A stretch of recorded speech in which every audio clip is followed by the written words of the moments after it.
안녕하세요. 여동생이라면 껌뻑 죽는 남자와 결혼해서 애까지 빼앗길 뻔했네요. 저는 결혼한 지 3년차 30대 주부예요. 남편과 저는 요리교실에서 만났어요. 남편은 요리 강사였고 저는 수강생이었지요. 수강생들을 대하는 상냥하고 자상한 남편에게 반한 제가 먼저 사귀자고 문자를 보냈고 그렇게 우리는 연인이 되었지요. 경제적으로 여유 있는 집안에서 외동으로 자란 저는 어느 하나 부족함 없이 누리며 자랐어요. 하지만 형제나 자매가 있는 친구들은 많이 부럽더라고요. 특히 언니나 오빠가 있는 친구들 말이죠. 한 번은 제가 초등학교 4학년 때였어요. 전학 온 지 얼마 안 돼서 아는 사람도 별로 없었는데 같은 반 친구 한 명이 저를 처음부터 굉장히 싫어하더라고요. 지금도 왜 그랬는지 이유를 모르겠네요. 아무튼 결국 하루는 교실에서 그 여자애와 제가 시비가 붙었는데 그 이야기를 들은 그 여자애의 오빠가 바로 저를 찾으러 교실로 왔더라고요. 부럽기도 하고 무섭기도 했던 그 마음이 지금도 생생하게 느껴지네요. 나에게도 나를 지켜주기 위해 발벗고 나서주는 오빠가 있으면 좋겠다는 생각을 했어요. 사춘기에 들어서는 부모님에게는 털어놓을 수 없는 이야기를 들어줄 언니가 있다면 참 좋았을 텐데라는 상상을 줄곧 했네요. 저와는 달리 남편은 경제적으로 힘들게 살았다고 하더라고요. 불의의 사고로 아버지가 일찍 돌아가셨기 때문에 어머니는 늘 돈 버느라 바쁘셨대요. 그래서 남편은 10대 시절부터 어떻게든 가족에게 보탬이 되고자 노력하며 살았다고 하더라고요. 지금은 나름 성공한 요리 강사이지만 남편이 요리를 시작하게 된 이유는 남편이 요리를 좋아해서가 아니었지요. 일단은 외식을 하기 어려운 살림살이지만 가족에게 맛있는 음식을 원 없이 해주고 싶다는 꿈이 있었고 먹고 살기 위해서는 기술을 익혀야 한다는 현실적인 이유가 있었기 때문이라고 하더라고요. 남편에게는 6살 차이가 나는 여동생이 있어요. 남편은 여동생에게 참 급지네요. 남편의 아버지가 돌아가셨을 때 여동생은 겨우 4살이었기 때문에 아버지의 사랑을 제대로 받아보질 못했다며 남편은 늘 여동생을 안쓰럽게 여기더라고요. 그런 남편의 모습에서 저는 제가 바라던 오빠의 모습을 봤지요. 그래서 남편과 결혼하면 남편이 저에게도 이런 관심과 사랑을 주리라 믿어 의심치 않았어요. 그리고 늘 혼자라고 생각했던 제 인생에 오빠 같은 남편과 여동생이 동시에 생긴다고 생각하니 기쁜 마음이 컸고요.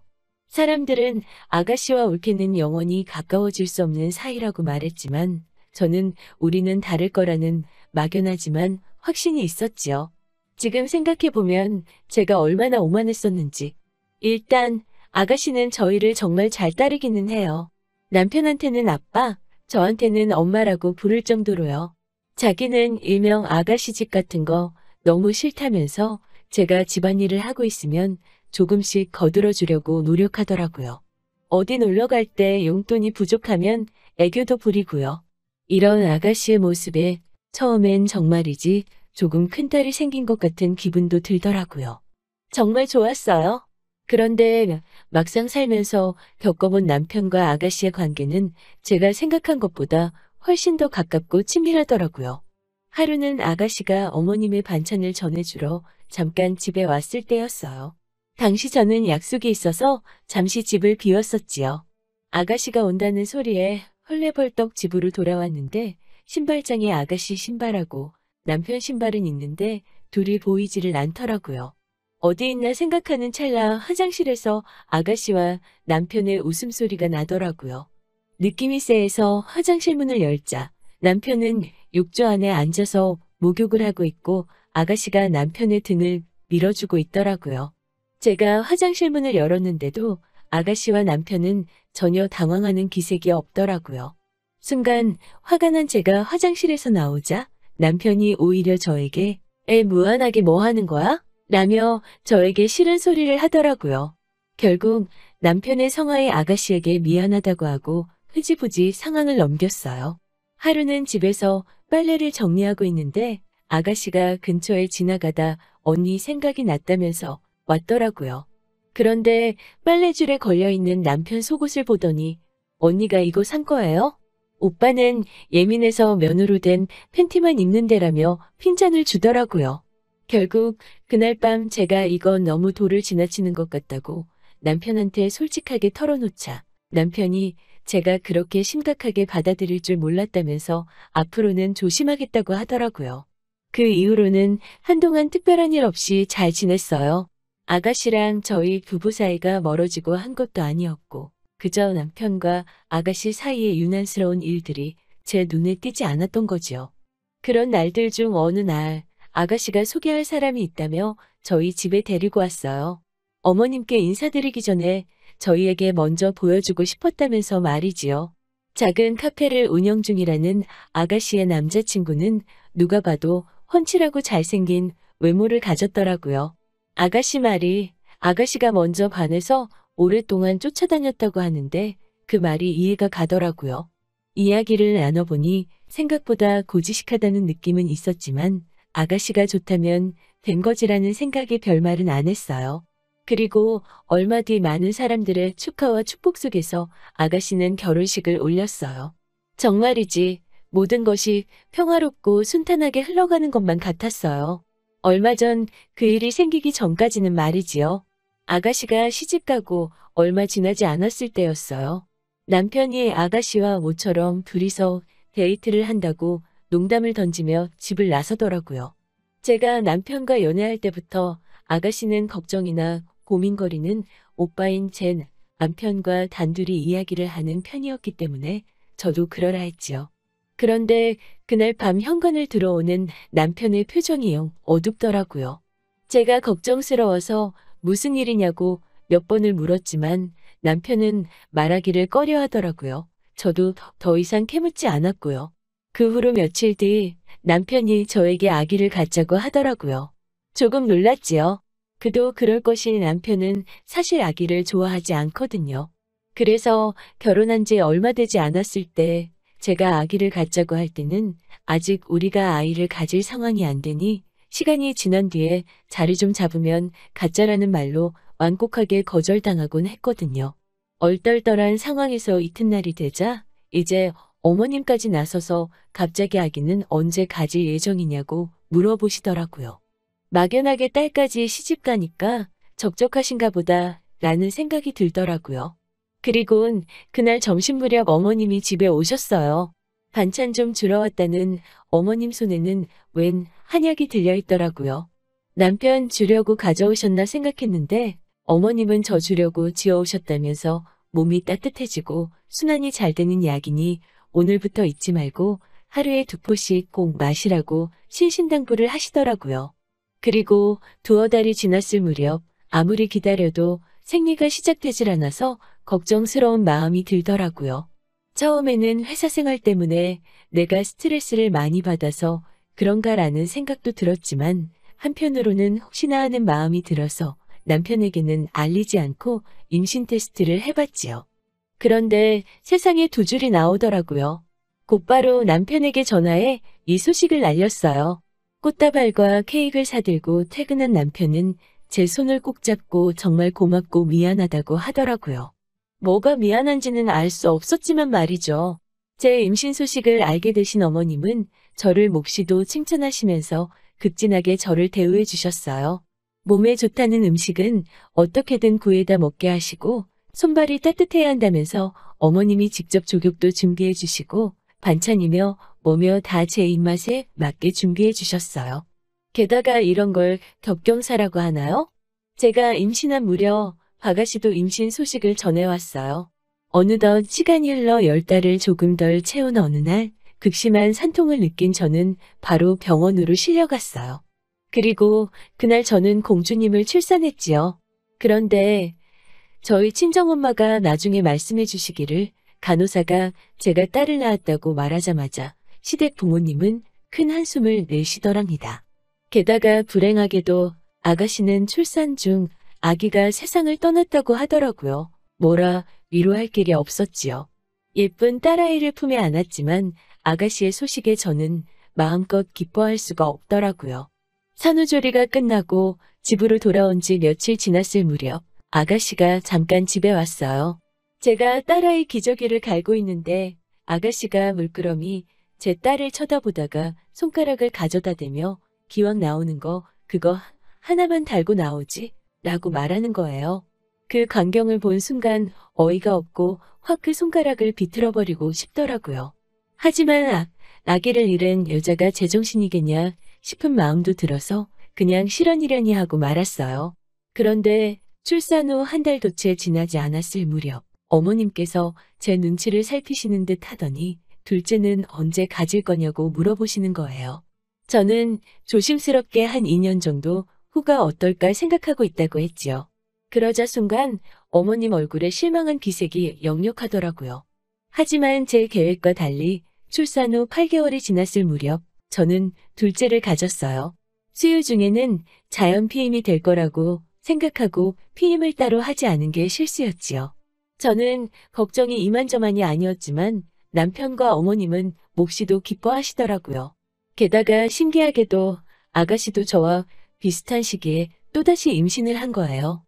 하루가 멀다 하고 저를 챙기기 위해 찾아오시는 어머님께 저는 괜찮으니 아가씨를 돌보시라고 했지만 왠지 모를 표정으로 너가 잘해야 걔도 편해진다는 알 수 없는 말씀만 하시더라고요. 그리고 그렇게 또 둘째를 낳았어요. 남편이 바라던 아들이더라고요. 첫째 때도 많은 축하를 받았지만 이번에는 유난히 어머님과 남편이 기뻐하더라고요. 그러면서 아가씨도 몇 시간 전에 출산을 했다며 아들이라고 하더라고요. 참 신기했어요. 비슷한 시기에 임신해서 같은 날 출산이라니 이런 우연이 어디에 있고 이번에야말로 정말이지 격경사였지요. 덕분에 첫째 때보다 더 마음 편하게 출산의 기쁨을 누릴 수 있었어요. 제 이야기가 여기서 끝이었다면 얼마나 좋았을까요? 저는 남편과 어머님께 이 제안을 받고서 충격에 쓰러질 뻔했지요. 산후조리원에서 3주간의 시간을 보내고 돌아왔어요.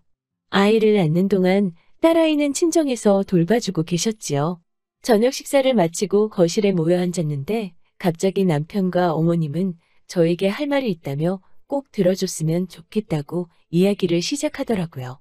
저는 무슨 이야기인데 그러시냐고 말씀해 보시라고 하였지요. 남편은 저에게 머뭇거리면서도 용건만 얘기하겠다 하더라고요.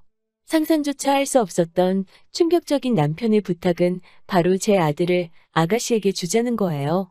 어머님, 그게 무슨 소리세요? 누구를 누구한테 줘요?